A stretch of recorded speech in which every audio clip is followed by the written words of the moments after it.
आम देखुचे जे वायु प्रदूषण क्यों मात्रा बढ़ी बढ़ी चली दिल्लीर वायु प्रदूषण बर्तमान अतिष्ठ कलानी एमतीक जीवन नेला वायुमंडल बढ़ुवा विष बोली जहाँ कहले भूल हेबनी PM2.5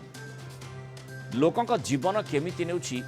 लैंडसेटर गोटे गवेषणा से संपर्क में खुलासा कर केवल दिल्ली नुहे देशर प्रमुख 10 सहर में होता मृत्यु पछरे वायु प्रदूषण संपर्क में एमिटी तथ्य देछि लैंडसेट देश में 7% मृत्युर कारण केवल ये वायु प्रदूषण बोली लैंडसेट निजर स्टडी रु कहछि ता मध्य सबुठ आगे रही भारतर राजधानी दिल्ली प्रत्येक वर्ष देशर 10टी सहर में 33,000 लोकंकर मृत्यु होछि से भितर केवल दिल्ली में 12,000 लोकंकर मृत्यु होता कही लैंडसेट अर्थात केवल वायु प्रदूषण जो वर्ष को दिल्ली में 12,000 लोक प्राण हराउछन्ति जार कारण वायुमंडल में पार्टिकुलर मैटर बा PM2.5 स्तर अधिक हेबा जहाँ वर्षर मोट मृत्युर 7.2%। नुआदिल्ली समेत बड़ सहर जमीक मुंबई बेंगालुरु चेन्नई पुणे अहमदाबाद हैदराबाद कोलकाता वाराणसी और शिमला ए विष बलय तालिकार रही नुआदिल्ली एम्स अतिरिक्त प्रोफेसर डॉक्टर हर्षल साल्वे कहते जे PM2.5 द्वारा श्वासक्रिया समस्या आस्थमा हार्ट समस्या सृष्टि होता है साधारणतः शीत ऋतु विशेषकर शिशु और वृद्ध मान समस्यार वृद्धि होबार बेसी आशंका रही किंतु वर्तमान ग्रीष्म ऋतु में PM2.5 स्तर में वृद्धि घटू मृत्यु संख्या बढ़ुवा कहुच्छी तेणु उद्वेगजनक बोली कहले भूल हेब ना जो भली PM2.5 पार्टिकुलर मैटर 2.5 स्तर बढ़िबा जहाद्वारा दिल्ली में वर्ष को 12,000 रु अधिक लोक प्राण हराउछन्ति। अधिक आलोचना करबा आम सहित परिवेशविद प्रोफेसर जयकृष्ण पाणिग्राही जोड़ी प्रोफेसर पाणिग्राही स्वागत करबा आलोचना को आमे जेमती देखुचे विभिन्न प्रकार रिपोर्ट आसुची प्रदूषण को नहीं ताकू नहीं आलोचना तंबी तूफान खूब करा जाउची गतकाली मध्ये आमे आलोचना करथिले जे किभଳି भाबरे पॉकेट पिंच करूची एई प्रदूषण अर्थात बिल्कुल माने गरीब भी कर दे पारे प्रकार कहा जाइछि आ तार कारणटी बोधवे एठी भूल हेब नाही कहले जे जो भଳି जदि जे माने जनक घरर जे मुरबी रहितबो तार जदि प्राणहानि घटिबो ए प्रदूषण जनित घटना रे तार मृत्यु हेबो ताले से तार पार्श्व प्रतिक्रिया बोली मध्ये कहा जिवो किंतु सीधासळख भाबरे वर्ष को 12,000 दिल्ली रे मृत्यु ये निश्चय गोटे उद्वेगजनक स्थिति निश्चित भाव जो भाव विभिन्न उत्सरू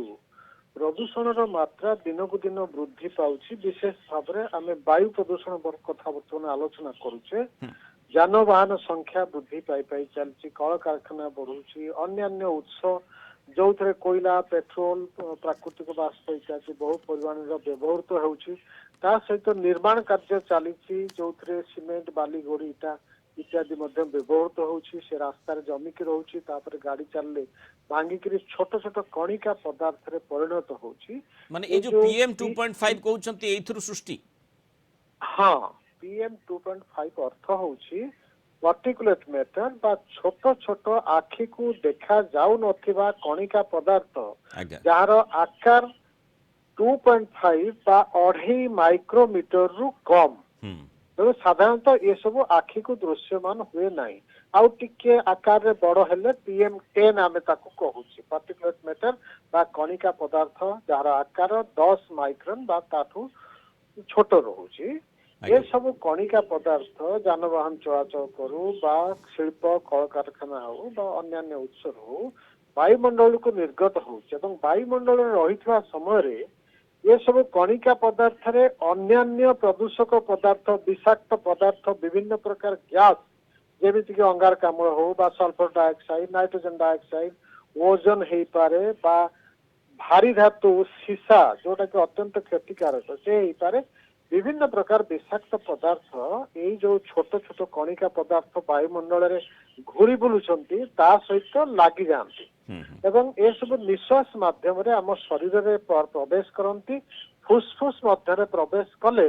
आकार जदि छोट हेची 2.5 साइज रो ताले सेमाने फुसफुस मध्य रे रक्त भीतर को मध्य प्रवेश करती रक्त भीतर प्रवेश कले आम शरीर सारा सेमाने रक्त संचालन प्रक्रिया रे बुलंती कोष मानक भीतर प्रवेश करती यही प्रक्रिया रे दुईटी मुख्य आमर जो सिस्टम रही शरीर भितर गोटे श्वासक्रिया प्रक्रिया आ गोटे रक्त संचालन प्रक्रिया विभिन्न प्रकार श्वासक्रिया जनित स्वास्थ्य समस्या सृष्टि हम क्या ब्रोंकाइटिस है क्या आजमा है अन्य श्वासक्रिया जनित रोग है अन्य पक्षरे लोकंकर ब्लड प्रेशर बा उच्च रक्तचाप सृष्टि होची हार्ट रिलेटेड हृदपिंड सहित संपर्कित विभिन्न रोग सृष्टि होची केते हार्ट अटैक होची। किंतु प्रोफेसर पाणिग्राही आम देखीचे जे आम शरीर एमिति तैयारी होईछि जे जदि जड़े गोटे एनवायरमेंट रे गोटे परिवेश रे लंबा समय धरी रहिबो ताहले शरीर ता सहित खाप खुएब आउ जो माने पार्टिकुलेट मैटर 2.5 आपण आलोचना करूछंती बा ता ठरू अधिक आकार रो जो माने 10 माइक्रोन रो जो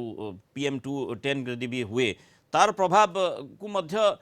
आम शरीर एकोमोडेट करने सुजोग रही से प्रकार स्थिति बहु समय आम देखुचे किंतु ये कौन ये हूँ कि लंबा समय धरी जितेबले जड़े से प्रकार स्थिति भीतर को जाऊँगी ता सहित एक्सपोज होती ही ये प्रकार घटना घटुचे वर्ष को 12,000 रु अधिक प्राणहानि होउची।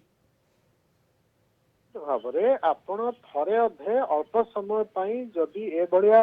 प्रदूषित पदार्थ निश्वास माध्यम शरीर को नौचंती